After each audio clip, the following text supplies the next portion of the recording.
there is no amount of rain that affects us. If rain falls, it goes away almost immediately. You will not notice flood. That is the way the topography of this place is. But when water is released from Oyan Dam, that is usually when we have this devastating effect. Okay. Ordinarily, we are not affected by rain. Yeah. And talking about preparation, because we are aware that it was going to rain or it was going to get flooded, as I don't know what preparation we could have made. You know, because in our own case, unlike the stories that some government agencies are selling out, that we built in floodplains and all that, which is nonsense actually. Riverview Estate, as well as Lagos State aspect of it, the Isheri GRA, was sold and marketed by Ogun and Lagos State government respectively. Once upon a time, along this corridor, you will see giant billboards advertising Riverview Estate. The government of Ogun State erected those billboards saying, build your dream homes in Riverview. So, how am I supposed to know that an estate planned and sold by Ogun State government is a floodplain? Tell me. Okay, it would have been very fair and to hear from the government side, but unfortunately we don't have them on the program, unfortunately, but we'll make efforts to continually reach them and bring them on the program. But we have you now. You're the chairman of an association that embodies residents in your estate. Yeah. And you are going through this now.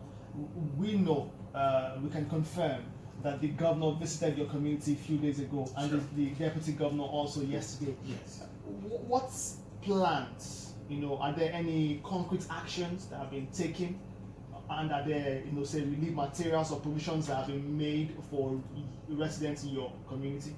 Well, we, to be honest with you, just about every member of our community is very, very, we are very, very comforted by the presence of His Excellency, the Governor of Ogun State, Governor Abayomi Akinde, and the follow-up visit of his deputy yesterday. Yeah. We are very, very comforted. Look, this is not a poor neighborhood. This is not a poor community. That is why almost everybody could afford to move to hotels and pay several hundreds of thousands. We are applicable. So basically, what we are expecting, more than relief materials, more than bringing money for soccer or something, what we want is a whole-scale infrastructural development of this place to avert this kind of scenario in the future. We are not looking for handouts. These are not hungry people. Yeah. These are people that bought land of millions of naira from government of Ogun State. So they will do well. The government, and thank God this government has shown responsibility. They have shown responsiveness for which we are extremely grateful. But we want those words, these words to be backed up by action. For the immediate term, we want relief by ways of palliatives. By ways of palliatives immediately after the floods are over, or even as much as possible if they can get,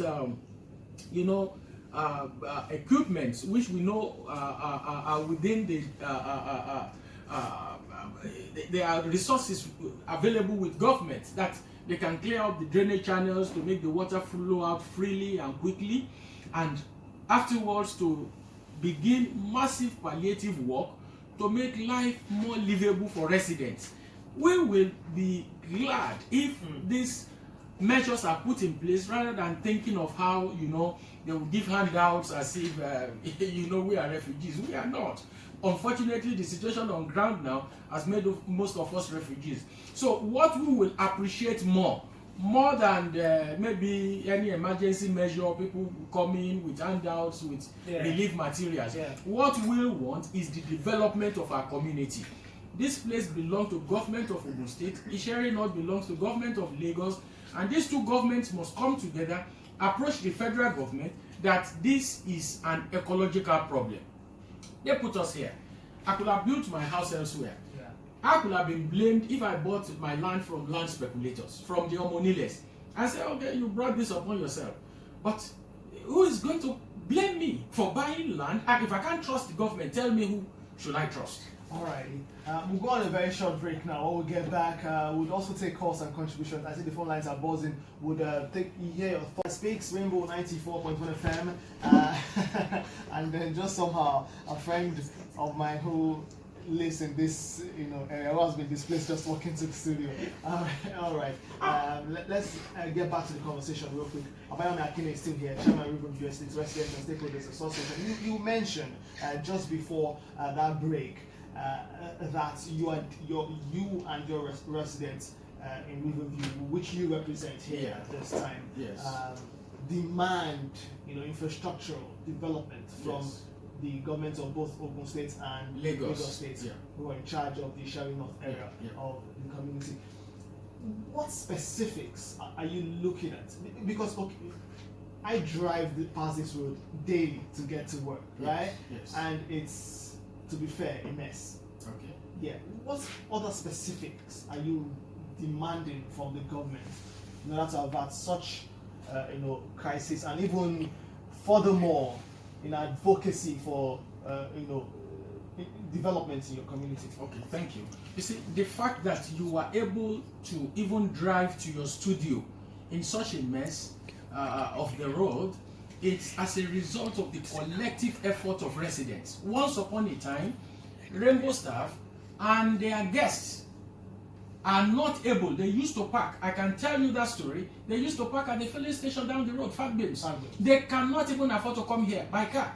Even motorcycles will tell you, I've seen your guests rolling up their trousers and some of them saying that they will never come here again. It was that bad. That you are even able to manage to drive was as a result of the effort of the Residents Association.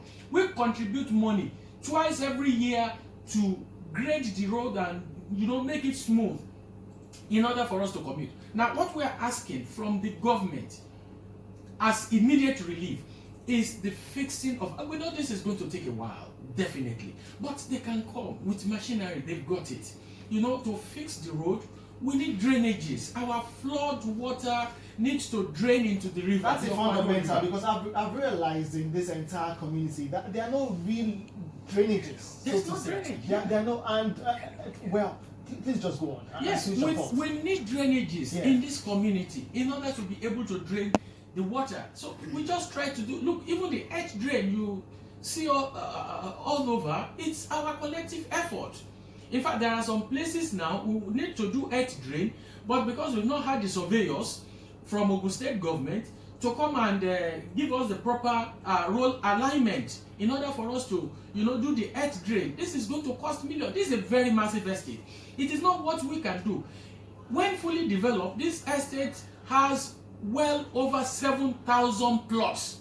This estate sits on over 3,000 hectares of land, and with several other companies. So, government is the only one that can help us. They are the only one that have the resources to help us. We need them to immediately start, infrastructural development. And thank God this government, they appear to be very sensitive. To be honest with you, this government appear, people are saying, oh, can we trust this government? That is how government used to make promises. I want to tell you, the governor that I spoke with on Tuesday and the deputy governor I spoke with on Wednesday, cut across as people that are very serious. They have genuine sympathy for the plight of citizens of, this community. And I want to believe by the grace of God, they are going to live up to their promises. So, but while we await full implementation of their promises, they should please come and give us some palliative.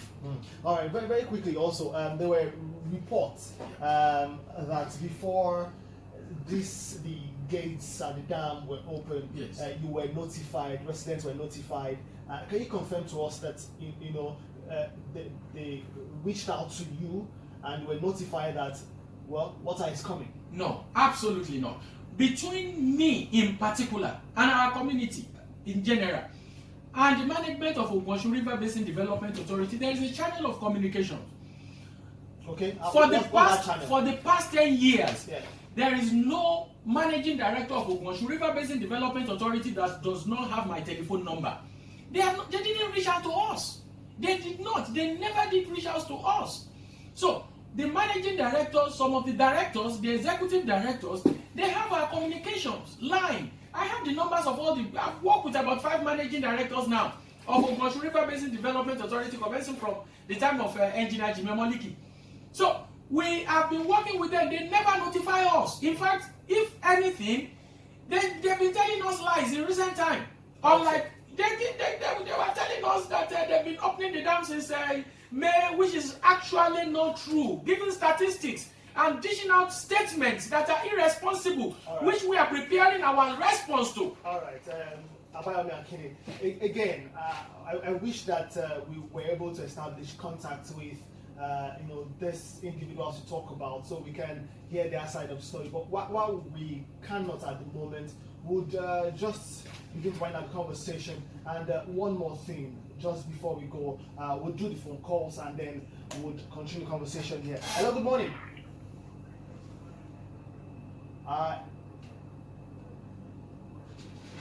With God keeping us, yes, right? What exactly are your demands, of government? Because I did just ask you if you got, there are unconfirmed reports going around that you were told water is coming, and even at that, what would you have done, and all that. But you've answered that clearly.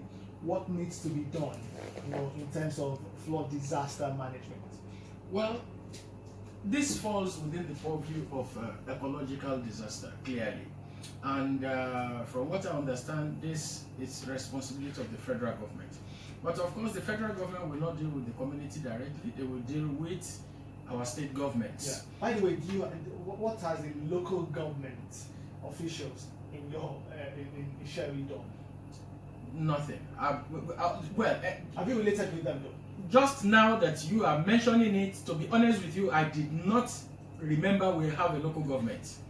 To be honest with you, just now that you mention it, just occurred to me, yes, we have local government. So prior to you mentioning it now, I honestly don't know we have local government. You pay taxes to your local government? Well, they do come to take rates. They said they charge when they see people constructing, they come and they say we are supposed to pay this even after we have paid them. So they used to come, take money, and for street naming and all that, they used to come, they take levies, they take... and though they're responsible for this a few little things in the community. The point is, who do you even hold responsible? Where are they? The individuals who come to collect. Well, the best we did the last time they came was that we will not continue to pay these levies until they provide services. So they said we should pay, they will provide services. I said I told them they should use the ones we have been paying to provide services. That was I think earlier in the year. They used to come around February, March to take all their various levies and rates.